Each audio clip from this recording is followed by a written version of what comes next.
Howdy, y'all, and welcome to Huntsville, Texas, in the Sam Houston Steamboat House at the Sam Houston Memorial Museum. July 26, 2021, they opened the house to commemorate the 158th anniversary of Sam Houston's passing. The home he passed away in, July 26, 1863.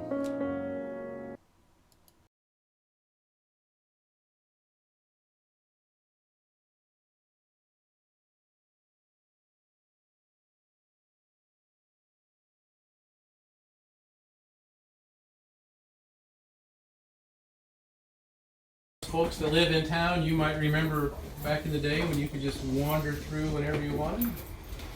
But maybe 10 years ago or so, because of wear and tear on the building, we decided to make the decision, as hard as it was, to basically stop that daily access into the house and preserve it as long as possible. And I'll tell the young ones, our goal is to, when you have kids, your kids can come back and see the same thing. So it's kind of fun. We try to take a building that was never intended to last forever and make it last forever. So it's only open on special occasions like today. And we like to give people an opportunity to come take a poke around and look and get a little feel, although we're a little spoiled because of air conditioning. If the Houstons were here, all the doors would be open, trying to get a breeze through the home.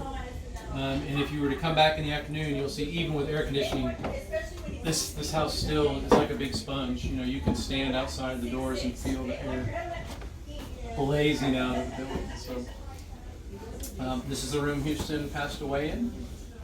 He died on, of course, July 26, 1863. 6:15 in the afternoon, or the early evening, which is why the clock is stopped at 6:15. Kind of the custom of the time. He died on a daybed very much like this, in between the three doors, trying to get a breeze on him. He had pneumonia, and so trying to get some kind of air circulating through this room was important. I'm not sure if they did this to him or not, but a very common treatment of the day was to take mustard.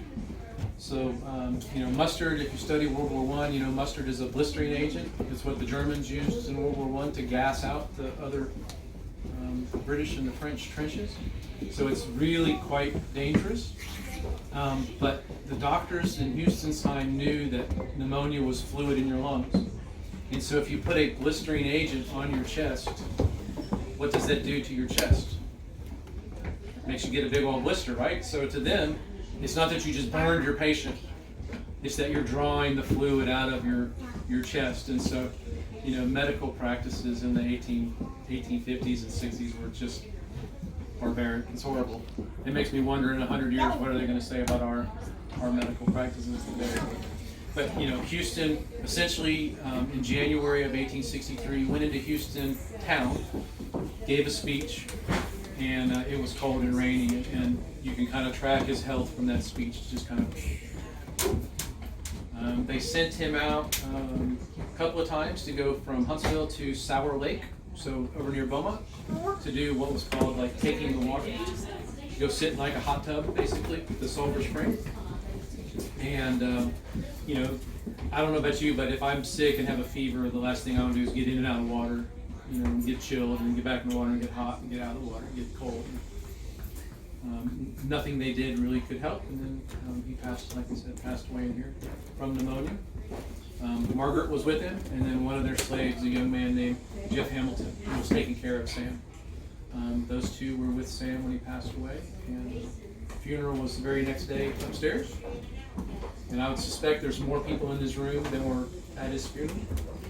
And we used to say that was because Sam was not politically popular, but I think more realistically, there's no internet, so there's no way for word to get out. And it was absolutely pouring down rain on the day of Houston's funeral, so I think just didn't have a lot of people knew about it. And then also who's leaving the house in the pouring rain. So, otherwise, any questions? This pose, how you're standing, that is one of Sam Houston's favorite. If you ever go look at pictures of Sam, more often than not, he's standing exactly like you're standing. It always cracks me up. What else? Good. All right, guys. I'll invite you guys to wander through, poke around, ask questions. Enjoy the rest of your morning. Thank you. My pleasure.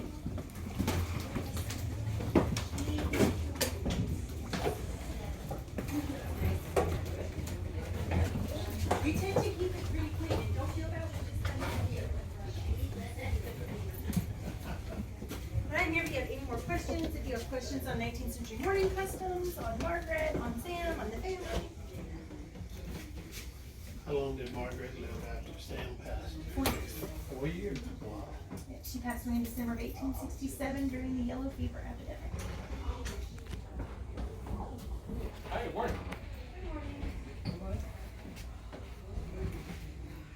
Enjoy the air conditioning.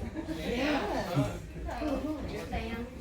Go. So remember they didn't have running water, so they would put water in these rooms. They used to have like a basin too, so that they would pour water in that. That's how they would wash their face, kind of like their sink. She may know more. No, you're absolutely right on. Usually they had a basin. There's one with a basin. Okay. Yeah, so like over there, so they put water in there and bring it in here so they could. So you could wash. Yeah. You need to wash Excuse your me. hands, your face.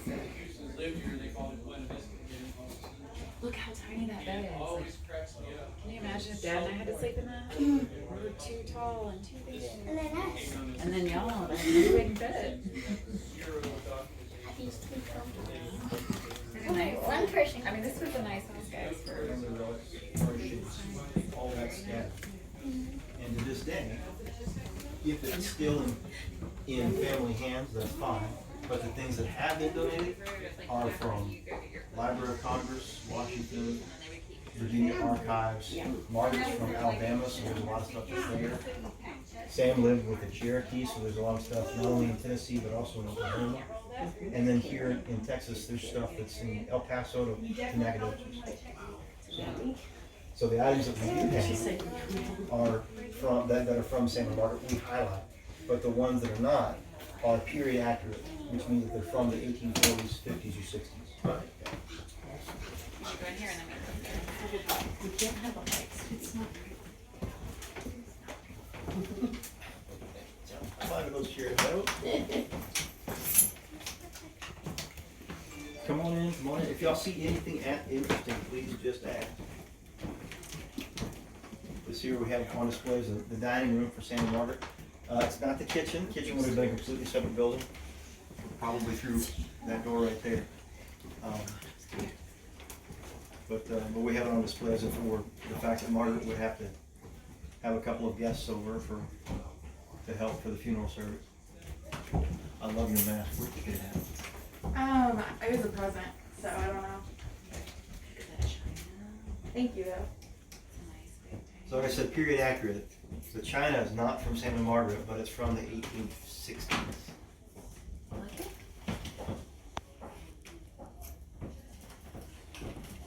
Y'all look like y'all are tired. Y'all need to come over here and sit Oh. in my ladder back chair. You should. You We should had come a over here and have sleepover seats. last night, so there. Oh, I bet y'all are just absolutely tired and all get out. Do you remember when we go places and they have like a little place card and it tells you where to sit? So a lot of times the hostess wants to make Fine, some how are you? people, or she wants people that have the same interests, or maybe not the same interests, to sit next to each other. So they'll make the place cards like we do sometimes when we have people over. Thank you. You're welcome. Thank y'all so much. Share. Appreciate the cameras.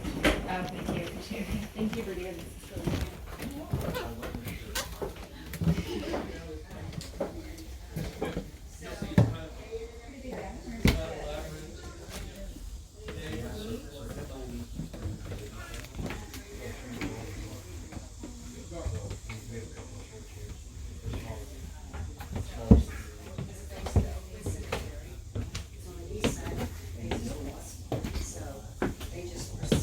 Masons were the ones that did the ceremony because everybody was busy not coming to the funeral.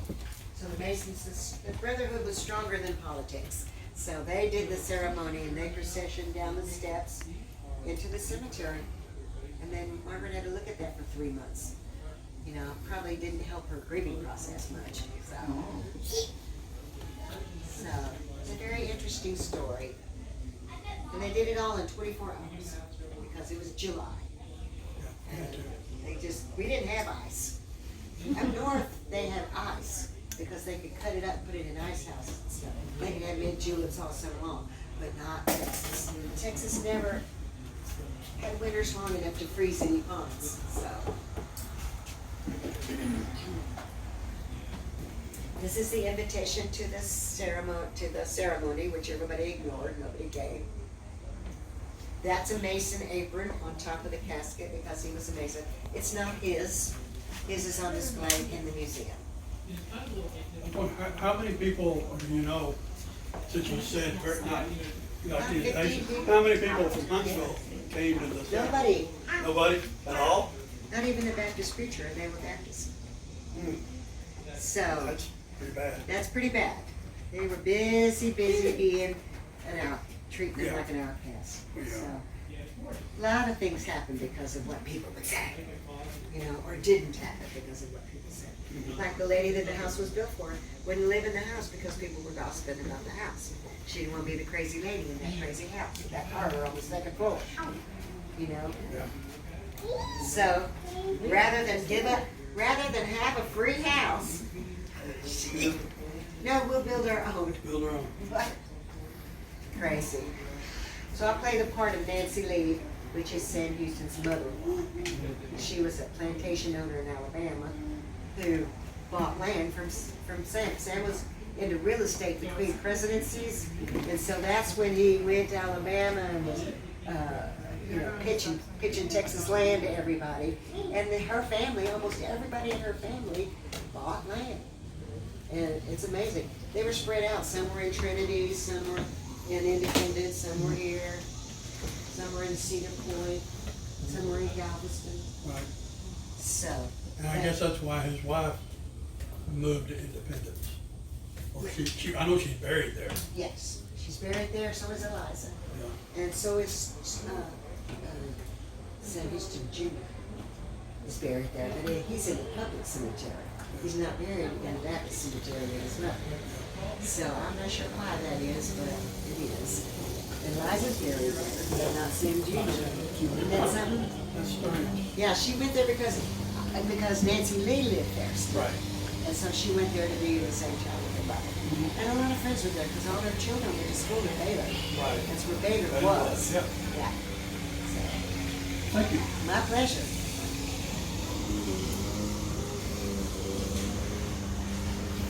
Oh, I get to compete with the lawnmower now. They're making their way around. I'm thinking that this little room here is where the carriage drivers would sit when they were waiting to take their employer home. So most Victorian houses had a little room to the side for the drivers to sit and implement labor. Did not Because know they, that. they weren't invited to join the department. Right. Thank you very My much. pleasure. That was the Steamboat House in Huntsville, Texas. Be quite a few more Sam Houston videos on this channel. His gravesite, the museum, and the fight that he led for Texas independence. We've got a video from Gonzales coming up sometime. As always, thank you for coming along. If you enjoy videos on history, hiking, camping, and or museums, hit that subscribe button to see new videos when they come out. And I hope to see y'all on the next adventure.